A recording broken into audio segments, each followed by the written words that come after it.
may tanong lang po ako. Meron kayong sinabi na lack of loyalty ni Bongbong Marcos. Pwede niyo po bang specific ko ano yung mga lack of loyalty at kanino at saan? May dala kong kopya ng speech ko ha. Tapos babasahin ko lang ulit para naiintindihan ng mga nanonood saan doon sa speech yon. So ito yon, no? Sa unang mga buwan pa lang ng aming termino, nakita ko na ang kawalan ng katapatan ni Bongbong Marcos Jr. sa mga pangakong binitawan noong kampanya, pati na sa kanyang mga sinumpaang tungkulin para sa bayan. Kasi napansin ko na wala talaga siyang sinseridad sa trabaho. Noong una, pag-upo namin, nagpapatawag siya ng meeting. Meron kaming mga cabinet meetings. At napapansin ko dun sa cabinet meetings, wala bang structure ba na ano ang problema, pag-uusapan natin at pag-iisipan natin ang solusyon. Tapos mag-uutos ka na nun.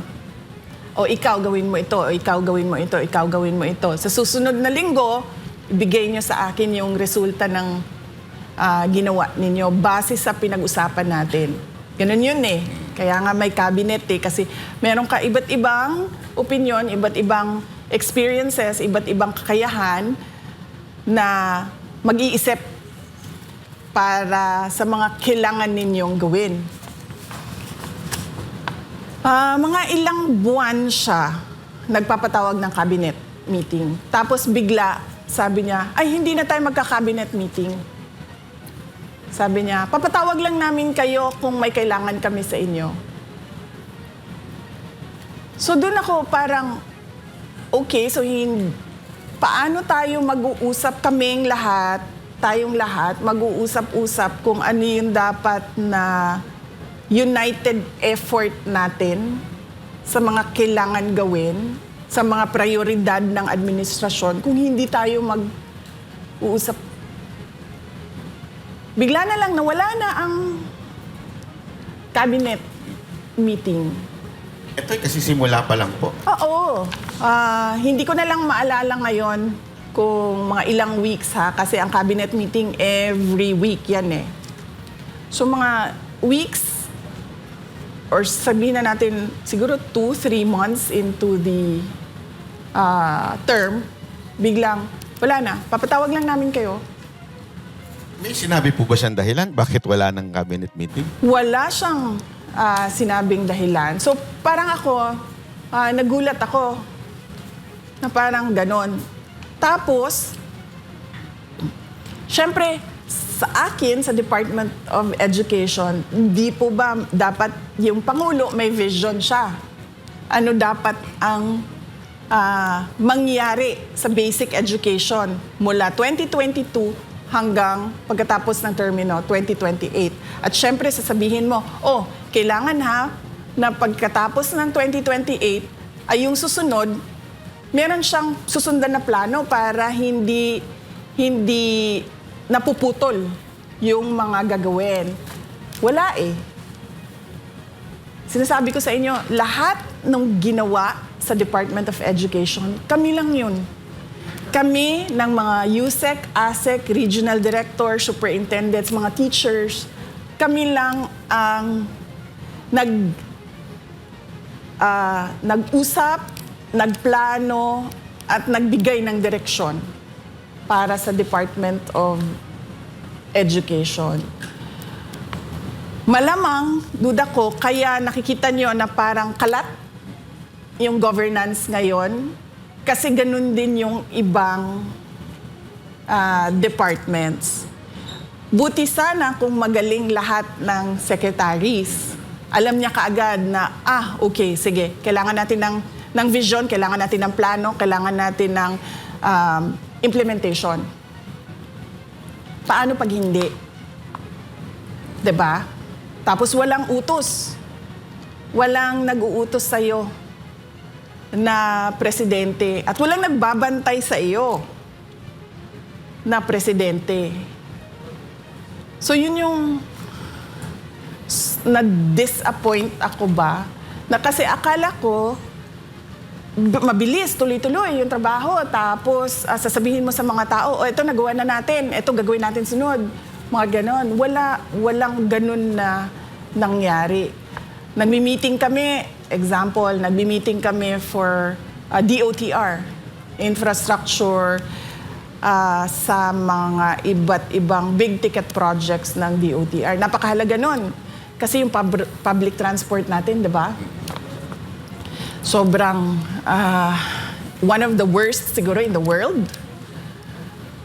Tapos, merong mga nasimulan na, nagtataka ako, bakit hindi nila pinapansin? Nasimulan na nung nakaraang administrasyon So, ang gagawin mo na lang, tutuloy mo na lang yun, pupondahan mo yung mga kailangan pondohan.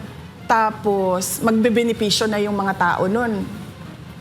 Wala, hindi pinansin, hindi tinuloy. So, ako, nag-ano na talaga ako na parang tipong, naramdaman ko, the moment na naging presidente siya, yun na yun. Parang, that's it. Naging pangulo na ako at tapos na yung mission ko sa buhay. Yun yung napansin ko sa nangyari noong ako ay nasa gabinete. Pero wala po kayang inner circle na kinakausap siya kaya nagkakagano ng pamahalaan? Hindi kasi ako nakikipagbarkada sa kanila kasi sa akin trabaho lang yung ginagawa ko. So ibig sabihin kapag binigay sa akin yung Department of Education, yung tututukan ko yung trabaho ko sa Department of Education. Tapos ako, dahil, syempre di ba tumakbo kami in tandem. So parang ako, doon sa Department of Education, kailangan meron kaming mga accomplishments. Kasi unity kaming tumakbo So kailangan pagkatapos ng termino niya, merong accomplishments yung DepEd. So ganun yung mindset ko noon.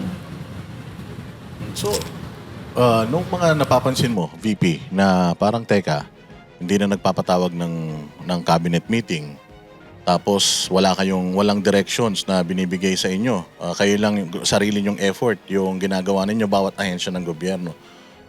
Dumating ba sa punto na kinall out mo siya, personal, tinawagan mo siya? Ano yung mga ginawa mong way para ma-communicate sa kanya yung nakikita mong mali? Hindi ko siya sinabihan kung ano ang dapat gawin. Kasi kapag nagpresenta ka bilang kandidato ng pagkapangulo, di ba dapat alam mo na yung gagawin mo? Kasi nagsabi ko sa mga tao piliin ninyo ako para maging pangulo. So ibig sabihin, alam mo na yung gagawin. Tsaka pangalawa, paniwala ko, hindi siya makikinig sa akin. Kasi vice president ako presidente siya Diba? O yan din, sige, puntahan natin sa gender. Babae ako lalaki siya So, paniwala ko that time, hindi ito makikinig. So, ang ginawa ko, tinutukan ko lang talaga yung Department of Education. Masasabi ko na, hindi din siya tapat doon sa kanyang sinumpaang tungkulin. Kasi tulad nito, call out ito. Pero from the point of view ng Department of Education, sinabi namin sa kanya, in a meeting, recorded meeting, nandyan yan sa records nila kung nagtatago sila ng records ng meeting ng cabinet. Sinabi namin sa kanya, hindi natin matatapos ang classroom shortage kung nakikialam ang mga congressman. Tapos, binaliwala niya yung comment ng USEC, ng Department of Education, kasi sinabihan ko ng USEC, ipasok mo yan, sabihin mo yan. Binaliwala niya, parang, that's another problem. The way, di ba? Ganyan siya magsalita, di ba? That's another problem. Sinabihan ka na nga Hindi matatapos tong classroom shortage mo pag pinapakialaman yung budget mo. Tapos, wala man lang siyang sinabi na, Uy, patigil nyo yan. Sabihan nyo yung mga congressman, huwag pakialaman yung budget. Kasi may kailangan tayong gawin. Meron akong kailangan na ipakita sa mga tao sa classroom shortage ng bansa. Wala. He brushed it off, brushed it aside, and then moved on to whatever he wanted to say at the time. Nung bang, campaign, nakita mo na ba kung, may nakita ka bang tendencies sa kanya na magiging ganito siya? Ano? You know? Sige. Sige. Nakwento ko na ito, pero kukwento ko ulit sa inyo. Kasi tinanong ulit eh. Merong isang governor. Ayaw na ayaw niya si BBM. Tapos, dinadala ko yung isang, parang kaibigan niya ba, kadikit niya. Sabi ko doon sa kaibigan niya, tulungan mo naman ako, ikumbinsihin itong governor na ito na mag-uniteam na. Kasi nagrosa yung governor Robredo Sara. Tapos, ayaw talaga nung governor. Tinanong ko siya, sabi ko, bakit? Sabi niya, ayaw ko na sabihin. Sabi niya, hindi naman na mahalaga yan eh. Sabi niya, basta ayaw ko lang mag-Marcos. So, akala ko naman dahil sa mga nangyari noong martial law, mga ganon. Akala ko ganon. Tapos, tinulak ko siya ng tinulak, pinilit ko ng pinilit. Hanggang nagsabi na siya, hindi maganda ang karanasan ko sa kanya nung siya ay senator. Dahil may humingi ng tulong sa kanya, hindi niya tinulungan. Pinadala pa nila sa akin yung sulat ng humihingi ng tulong. So yun yung sinabi nung governor. Siyempre ako, wala naman ako experience sa kanya eh. So sabi ko siguro isolated incident. Noong kampanya, napapansin ko, di ba nakikita niyo sa footage, magbibigay yung mga tao niyan eh. Sobre request letter, hingi ng tulong. Hindi niya yan tinatanggap. Hindi niya yan, di ba, kakamay, dadaan yung convoy, kakamay. Gaganayan na niya yan. Tapos merong isang beses, di ko alam, baka siguro ginanon na talaga yung kamay niya at ginanon yung papel. So magkatabi kami. Nahawakan niya yung papel. Tapos, hindi niya alam siguro ko itatapon niya o kinuha ko. Tapos binasa ko. Napakasimple nung pakiusap nung tao. Sabi niya, konting tulong lang sa dagdag kapital. Ako ay isang vendor. Napakaliit na bagay. Hindi niya binasa. Sabi, hindi niya man lang inattempt alamin kung ano yung kailangan ng tao. So sabi ko sa kanya, ako na nito. Sabi ko, huwag mo na isipin to, ako na. Tapos sabi niya, ikaw na ha, ikaw na bahala dyan. Sabi ko, ako na.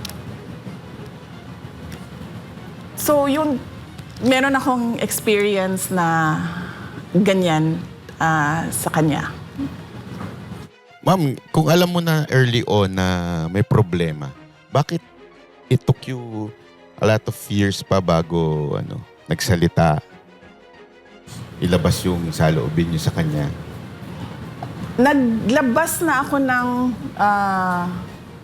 saloobin ko nung nag-resign ako. Yun na talaga yung pinaka, kumbaga, first form of formal protest ko sa Pangulo. Sinabi ko doon, 3 yung dahilan. Unang-una, personal, dahil meron siyang pangako sa akin na hindi niya tinupad. Para niya ako mapa-oo na tatakbo akong vice president, meron akong 2 hiningi. Isa doon, wala talaga. So okay lang yun, sabi ko, di ba? Nung ako nag-resign sa Department of Education. Okay lang yun. Kasi personal ko naman yun eh. Wala namang, hindi na makaka-apekto sa taong bayan yun. So okay lang yun. Tapos, pangalawa, yung napagbaliwala ba niya sa reklamo namin sa Department of Education na yung budget namin ay kinokontrol ng House of Representatives? Hindi lang control, kinuha talaga at pinaghati-hatian. At syempre, sabi ko nga, nung ako ay nag-explain noon, sabi ko, nakikita sa papel, hindi ninyo nang kailangan ng ebidensya dahil inattach mismo ng House of Representatives ang listahan ng paghati-hati nila ng budget ng Department of Education. Pag-akyat namin sa Senate during the plenary, merong isang senator na nagtanong, sa inyo ba itong listahan? Sabi namin, hindi. So, parang nabuhayan kami doon na parang baka sa BICAM ay maayos yung budget namin, pero wala pa rin.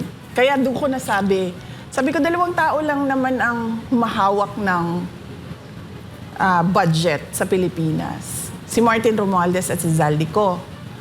At masasabi ko na pinapabayaan ni BBM dahil nung sinabi namin sa kanya during a cabinet meeting, classroom shortage, pinapakialaman yung budget, binaliwala niya yung tanong or yung sinabi namin. So, ibig sabihin, meron siyang, kumbaga, approval, implied approval doon sa ginagawa.